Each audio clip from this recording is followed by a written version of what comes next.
Hello, you join me inside, exciting, the first Rolls-Royce SUV, 4x4, call it what you will. It's called the Cullinan, and from in here, I have the benefit of not being able to see the outside. Is that harsh? Should we get that out of the way? Rolls-Royce has gone to try and take Rolls-Royce cues and apply them to a car that it has never made before. It's a little bit canyonero, isn't it, from the outside? But if you like it, look, fair enough, you like it. I think it's an unusual looking car. What is it then? It is Rolls-Royce's first 4x4. It's the first time Rolls-Royce has put four-wheel drive into a car. People have gone and said, look, I like my Rolls-Royce, I like driving it. What I'd really like is a version that I can drive a bit more often. Maybe I could take the family in, maybe I could stick stuff in the boot, take shooting, take skiing, doing all the kinds of things that people would like to do in an expensive car.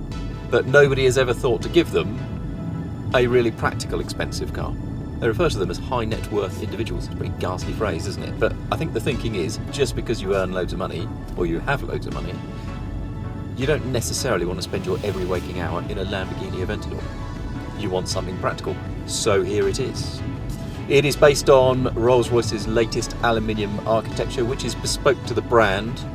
That made its debut last year on the new Phantom. This is not quite such a flagship model as the Phantom. It's a bit cheaper. Starts from £250,000. Yeah, that's cheap. Starts from £250,000, so it's a bit less flamboyant than the Phantom, which of course has that big gallery across the dash and mega levels of bespoke personalisation options. The Ghost, the Wraith and the Dawn, they all sit on a slightly different architecture, but they will eventually come onto this bespoke Rolls-Royce platform. So this is the second model on it. It has a 6.75 litre twin turbocharged V12 in the front, and it drives through an 8-speed automatic gearbox to an electronically controlled clutch. Normally 100% of the power goes to the rear, or up to 100% of the power goes to the rear, but it diverts power forwards when it needs to. Up to 50% can go to the front. There are open differentials at the front and rear. From the gearbox, the shaft goes to a differential which sits underneath the engine and then puts power to left and right. There are no locking differentials, there's no low ratio like there is in an old school hardcore 4x4. But what it will do is torque vector via braking, so if one wheel starts spinning on that side, it'll brake the other tyre, so it'll brake that tyre so it doesn't, so power goes the other way if you like. By all accounts, it is quite capable. I've driven it a bit off-road and it does feel, I think, as capable off-road as people will need it to. There's no hard set formula, is there, for what makes a car great off-road. A Suzuki Jimny will go some places that a Land Rover Discovery won't, but a Discovery will go places that a Jimny won't, and likewise with this.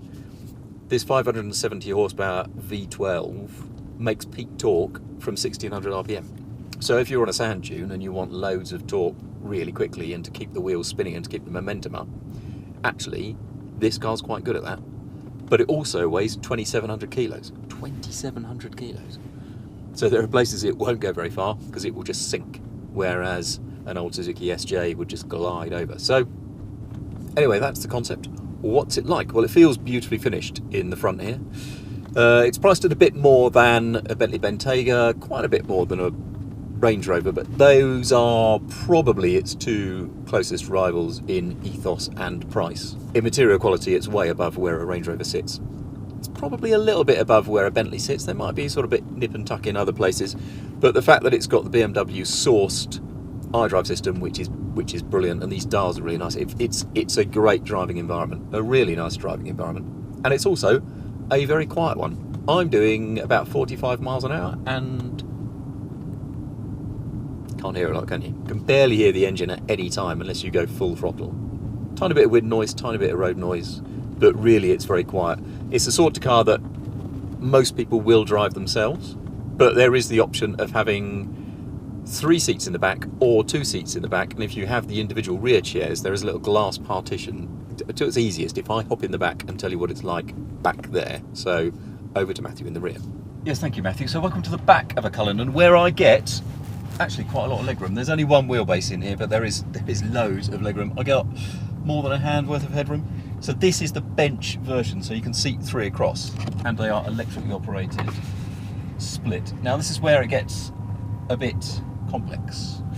because there is not a flat low floor. Now you might like a flat low floor, but because I sit higher than the people in the front, and these seats are big and comfy and everything else, you can't really give a flat low floor. So what there is instead is a sort of electrical ramp in the back, so you can push loads through. I think actually it's quite a reasonably practical solution to that thing. You can have 2 individual chairs, in which case they recline and electrically do all that sort of thing, and they've got like a champagne chiller in the middle. And there is also then a glass partition. So far, the split between sales is about 70% of people are having this rear bench seat because it's much more practical. If you only have the 2 seats in the rear, you can't put the rear seats down, in which case you might as well not have an SUV. And what's the driving experience like in the front? Well, let's have a listen to that engine. There it is.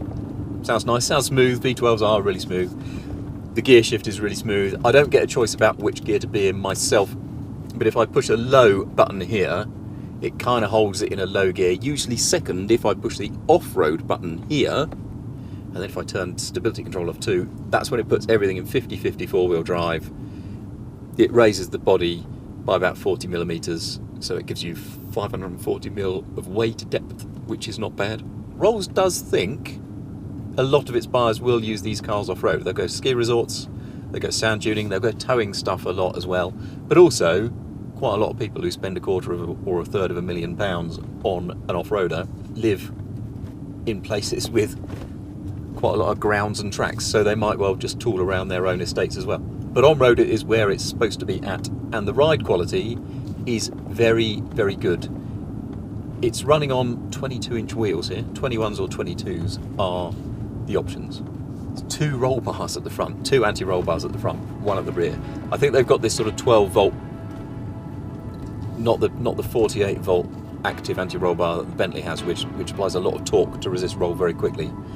These do not resist roll as much, so there is a little bit of roll and float to this car, you know, when you get it moving. And Rolls has allowed the suspension to breathe. It hasn't tried to tie it down. It hasn't tried to be sporty in a way that a Bentayga tries to be sporty, and it is all the better for that, I think. It's smooth, it's relaxed. I mean, it's really relaxed. I think this is the sort of car that you get into, drive 800 miles in a day and get out the other end and feel absolutely fine. It's that sort of quiet, refined car. And from that point of view, it feels like, cliche coming, the Rolls-Royce of SUVs.